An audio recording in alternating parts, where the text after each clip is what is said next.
सामान्य व्यक्ति की बात ही न करें, स्वयं अवतारी सत्ताओं ने भी गुरु का वर्ण किया है।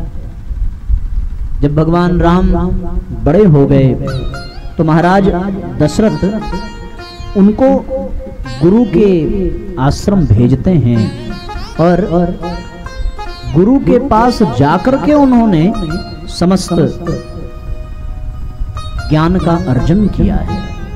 राम यदि भगवान बने हैं, राम के रामत्व का आधार उनके गुरु की कृपा है। वशिष्ठ और विश्वामित्र जी ने ही तो राम को सब कुछ सिखाया, वर्णन किया है गोस्वामी जी ने। भय कुमार जबहि सब भ्राता, दीन जनेऊ गुरु पितु माता। गुरु गृह गए पढ़न रघुराई, अल्पकाल विद्या सब आई। विद्या विनय निपुण गुणशीला, खेलहि खेल सकल नृपलीला। जाकी सहज श्वास श्रुति चारी, सो हरि पढ़ यह कौतुक भारी।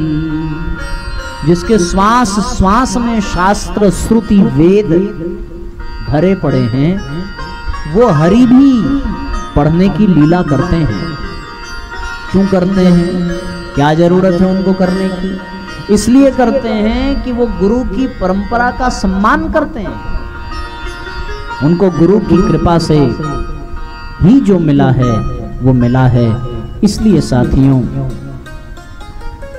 जब राम भगवान गुरु की आज्ञा मान करके ये सब करते हैं, तब हमें भी तो गुरु की चाहत होनी चाहिए। उनको जो अस्त्र शस्त्र का ज्ञान दिया वो किसने दिया? वशिष्ठ विश्वामित्र जी ने दिया। ताड़का का वध जब कर दिया भगवान ने, तो विश्वामित्र जी आयुध सर्व समर्पिके, प्रभु निज आश्रम आनी। कंद मूल फल भोजन, दीन भगति हित जान। सब अस्त्र शस्त्र समर्पित कर दिया है भगवान राम और लक्ष्मण को विश्वामित्र जी ने, जो कुछ भी था उनके पास।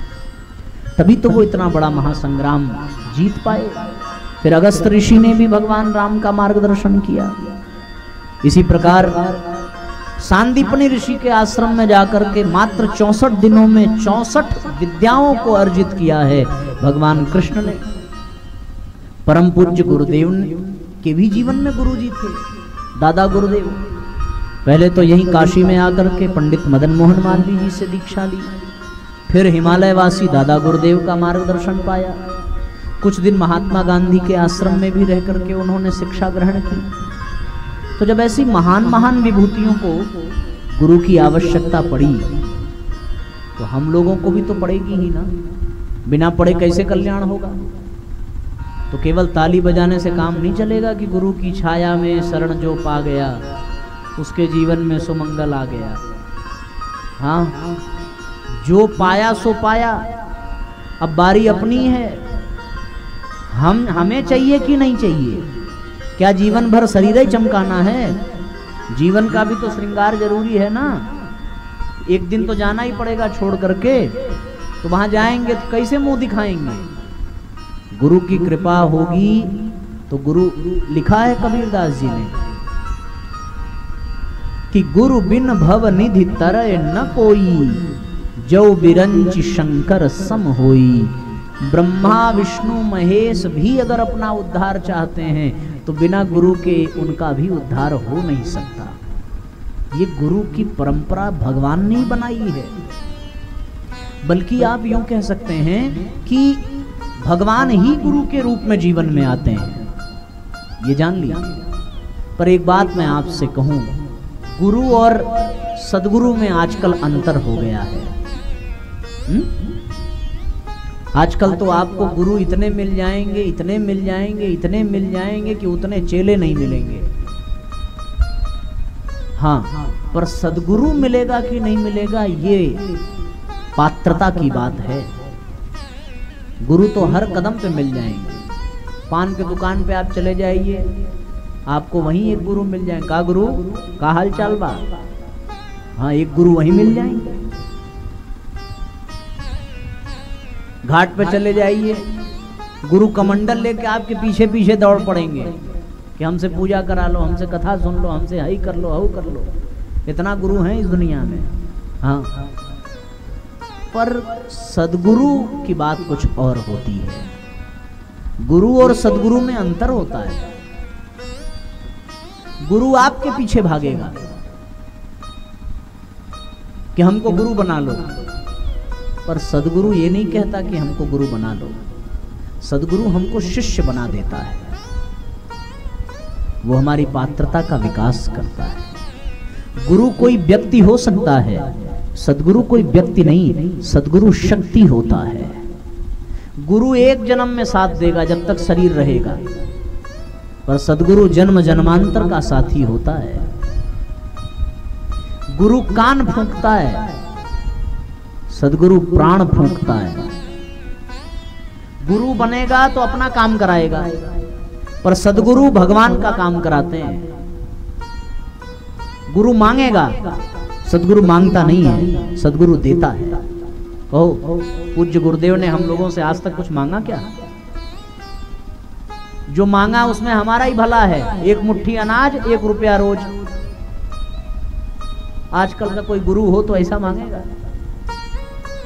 गुजरात में एक बार ये 60-65 की बात है, गुरुदेव कार्यक्रम के लिए गए। सो कार्यक्रम करा करके थोड़ा जल्दी उनको वापस आना था। उनके एक दिन बाद वहां लीलापत शर्मा जी ने सब किया, हिसाब किताब किया। जो पैसा बचा, तो उस जमाने में 11,000 रुपए बचा था 1965 में। वो 11,000 रुपया लेकर के लीलापत शर्मा जी तपोभूमि आए। उन्होंने कहा, गुरुजी गजब हो गया, बड़ा पैसा मिला। तो गुरुजी ने पूछा कितना मिला? तो बताया कि अरे गुरुदेव 11,000 रुपया बच गया कार्यक्रम में। तो गुरुजी ने बड़ी जोर से डांटा लीलापत जी को। आ गया लूट करके सबको, शर्म नहीं आई इतना पैसा लेकर के आते समय? मर मर करके उन लोगों ने कार्यक्रम किया था, मर मर करके चंदा इकट्ठा किया था तेरी झोली भरने के लिए, भाग यहां। डांट करके भगाया। लीलापत जी सोचने लगे, गजब आदमी है यार, ये पैसा देख करके डांट रहा है। तो वो जान गए कि ये गुरु नहीं, ये सदगुरु है।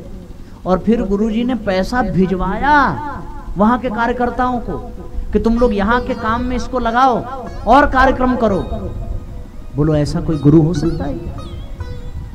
गायत्री परिवार के प्रमुख श्रद्धेय डॉक्टर प्रणव पंड्या जी अपना एक प्रसंग सुनाते हैं कि जब उनको पहला वजीफा मिला इंटर में, तो उन्होंने वो गुरुजी के पास भेजा। 200 रुपया मिला था उनको। बोला, पहला मिला है, पहले महीने का मिला है, सो हम अपने गुरु को भेजेंगे। सो गुरुजी के पास उन्होंने मनी ऑर्डर किया। पैसा आया गुरुजी के पास। गुरुजी ने पत्र लिखा श्रद्धेय डॉक्टर साहब को। जब वो बच्चे थे, उन्होंने कहा कि बेटा, महीने भर की कमाई हमें थोड़ी चाहिए, हमें तो उसका एक हिस्सा चाहिए समाज के कल्याण के लिए। तो तुम महीने की 1 दिन की कमाई दो। और आप विश्वास करिए, गुरुजी ने उसमें से 6 रुपया रखा और बाकी पैसा उनको उनके घर भिजवा दिया।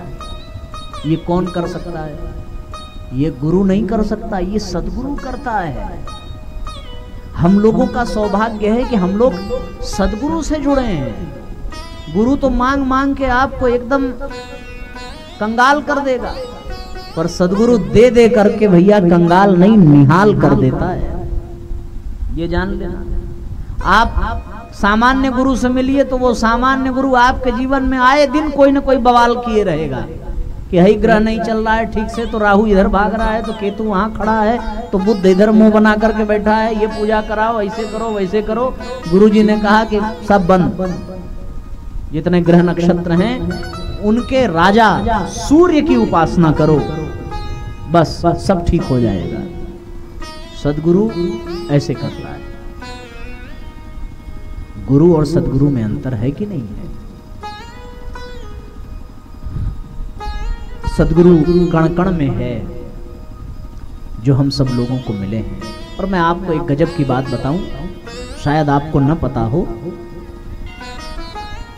सतयुग में सदगुरु बनने की भूमिका भगवान शंकर को ईश्वरीय सत्ता ने प्रदान किया था कि आप गुरु की भूमिका में रहेंगे, आप मार्गदर्शन करेंगे। गोस्वामी जी ने लिखा है,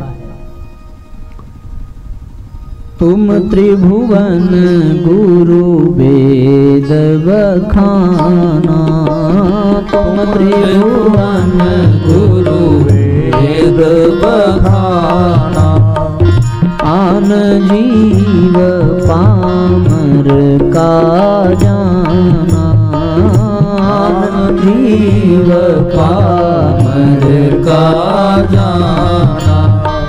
तीनों लोगों के गुरु कौन? भगवान शंकर।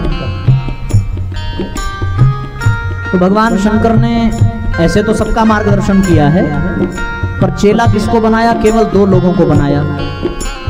पता है आपको भगवान शंकर के शिष्यों का नाम? अगर पता है तो आप बताइए, जानकारी है? किसी को तो हाथ उठाओ। हाँ, आपको सब पता होगा, आपसे नहीं, आप अच्छी विद्यार्थी हैं। भगवान शंकर के एक चेले का नाम रावण, और भगवान शंकर ने एक और शिष्य बनाया था, वो कौन? परशुराम जी। ये दोनों भगवान शंकर के शिष्य हैं, दोनों एक से बढ़ के एक, दोनों ब्राह्मण, रावण भी परशुराम जी भी। पर ब्राह्मण जैसा काम दोनों ने नहीं किया, एक राक्षस बन गया और एक ने क्षत्रियों जैसा काम किया। तो सब लोगों ने भगवान शंकर से एक प्रार्थना की कि आपने केवल 2 ही शिष्य बनाए। बोले अच्छा ठीक है, आगे देखेंगे। सतयुग बीता, त्रेता युग आया। त्रेता युग में फिर गुरु बनने की जिम्मेदारी दी गई। पता है किसको दी गई? जय जय जय हनुमान गोसाई, जय जय जय हनुमान गोसाई, कृपा करहु गुरुदेव की नाई, कृपा करहु गुरुदेव की नाई। किसकी तरह कृपा करिए? गुरु की तरह। तो उन्होंने भी 2 ही शिष्य बनाए, एक बनाया सुग्रीव को, एक बनाया विभीषण को।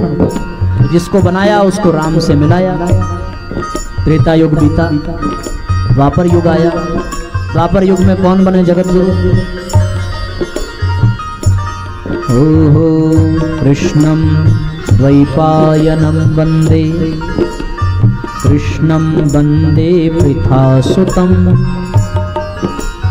कृष्णं नारायणं वंदे, कृष्णं वंदे जगद्गुरुं, कृष्णं वंदे जगद्गुरुं।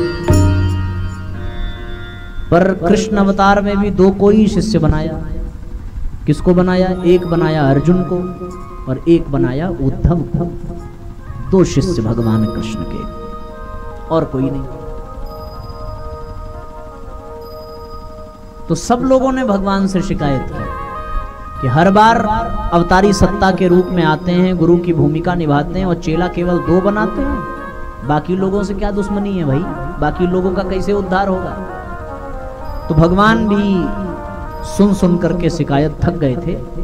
सो उन्होंने कहा कि अच्छी बात है, अब की बार जब हम आएंगे कलयुग के अंत में, तो हमसे 2 नहीं, 200 नहीं, 2000 नहीं, 2 लाख नहीं, 2 करोड़ भी नहीं, जितने लोग चाहेंगे उतने लोग हमसे दीक्षा ले सकते हैं। और फिर वही ईश्वर इस धरती पर इस युग में परम पूज्य गुरुदेव के रूप में आए और उन्होंने हजारों, लाखों, करोड़ों व्यक्तियों को गायत्री मंत्र की दीक्षा प्रदान की। ये सौभाग्य साथियों बिरलों को ही मिलता है कि जब भगवान स्वयं गुरु की भूमिका निभाते हैं। तो हम सबके लिए भी ये अवसर है। क्या अवसर है कि कल जब सवेरे आप यज्ञ में आएंगे तो यहाँ कल सवेरे दीक्षा संस्कार कराया जाएगा। आपको गायत्री मंत्र की दीक्षा दी जाएगी। तो जिन लोगों ने दीक्षा नहीं ली है, जिनके जीवन में गुरु नहीं है, वो कल सवेरे आकर के दीक्षा ले सकते हैं।